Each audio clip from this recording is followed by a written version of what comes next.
So this is the letter delivered by them. The apostles and the presbyters, your brothers, to the brothers in Antioch, Syria, and Cilicia of Gentile origin, greetings.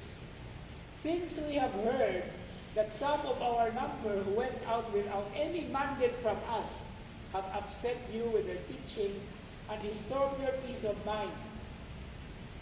Kining ang mga bersikulo, dugay nga di ay kanang ato ang mga experiences nga naay magsabok-sabok, na ay mga preachers actually na usahay makalibog nato, dili na di ay na bangko. Sa una pa na sa panahon sa mga apostoles. Okay. So mo ni karon ang ilahang ihatagag pagtagad. We have with one accord decided to choose representatives and to send them to you, along with our beloved Barnabas and Paul, who have dedicated their lives to the name of our Lord Jesus Christ. So we are sending Judas and Silas, who will also convey the same message by word of mouth. So mo ni ang gitawag og, diba? 2 heads are better than 1. No? Pinili lang 2 heads. 4 heads, 4 kabuok. So it's like actually a company. Importante kayo nga desisyon. O niya, mo ni ang desisyon. It is the decision of the Holy Spirit and of us not to place on you any burden beyond His necessities. Namely, to abstain from meat sacrificed to idols, from blood, from meats of strangled animals, and from unlawful marriage.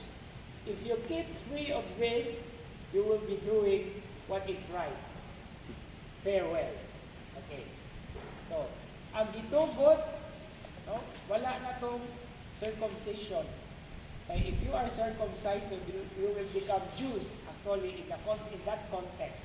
Pero ang importante nga gihatag is to abstain from sacrificed meat to idols, okay, from blood, and from meats of strangled animals, and from unlawful marriage. So mo ni ang desisyon. Kunya, ang nindot dinhi kay ang pulong sa pagbabay is farewell. No? And do you know the meaning of farewell?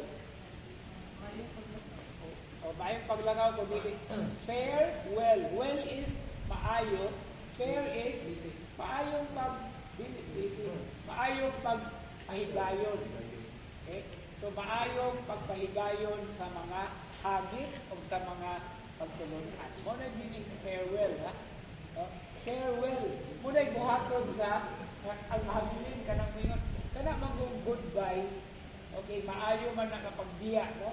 Pero mayroon kang farewell, kamo nga nahabilin, pagbantay, pag-ayo-ayo mo. No? And by the way, this is also the same thing that the gospel is talking about. Okay? Our gospel is also about Jesus' farewell. Okay? Iyang pamilin-bilin. Okay, so muna karon ang atong tan-aw.